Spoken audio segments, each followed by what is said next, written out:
ট্রেনে ট্রামে রাস্তায় যাকে আপনি রোজ দেখেন, যার শাড়ি, কপালের টিপ, কানের দুল আর পায়ের গোড়ালি আপনি রোজ দেখেন, আর আরো অনেক কিছু দেখতে পাওয়ার স্বপ্ন দেখেন, স্বপ্নে যাকে ইচ্ছে মতন দেখেন, আমি সেই মেয়ে।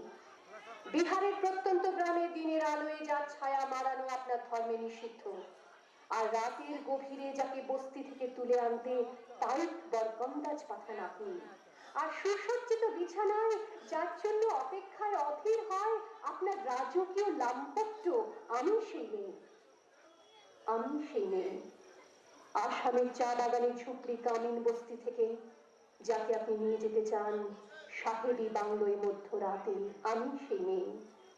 যাকে নিয়ে আপনি মগ্ন হতে চান গঙ্গার ধারে কিংবা ভিক্টোরিয়ার সবুজে কিংবা সিনেমা হলের নীল অন্ধকারে, যার চোখে আপনি এঁকে দিতে চান ঝুটো স্বপ্নের কাজল, আর ফুরিয়ে যাওয়া সিগারেটের প্যাকেটের মতো যাকে পথের দুপাশে ছুঁড়ে ফেলে আপনার ফুল সাজানো গাড়ি শুভ বিবাহ সুসম্পন্ন করতে ছুটে যায় শহরের পথে। কোণে দেখা আলোর গধূলিতে একা দাঁড়িয়ে থাকা, আমি সেই মেয়ে। আমি সেই মেয়ে, আমাকে দেবতাও যাকে ক্ষমা করেন না, আমি সেই মেয়ে। একদিন হয়তো একদিন, হয়তো অন্য কোনো একদিন আমার সমস্ত মিথ্যে পোশাক ছুঁড়ে ফেলে দিয়ে আমি হয়ে উঠবো সেই অসামান্য।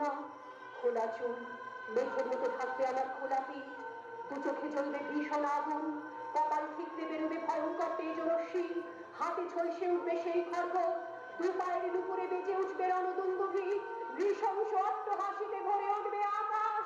দেবতারাও আতঙ্কে স্তব্ধ হয়ে বলতে থাকবে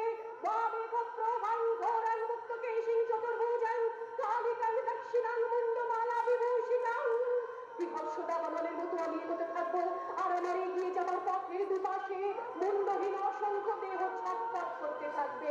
সভ্যতার দেহ, প্রগতির দেহ, উন্নতির দেহ, সমাজের দেহ। হয়তো আমি সেই মেয়ে, হয়তোবা, হয়তোবা।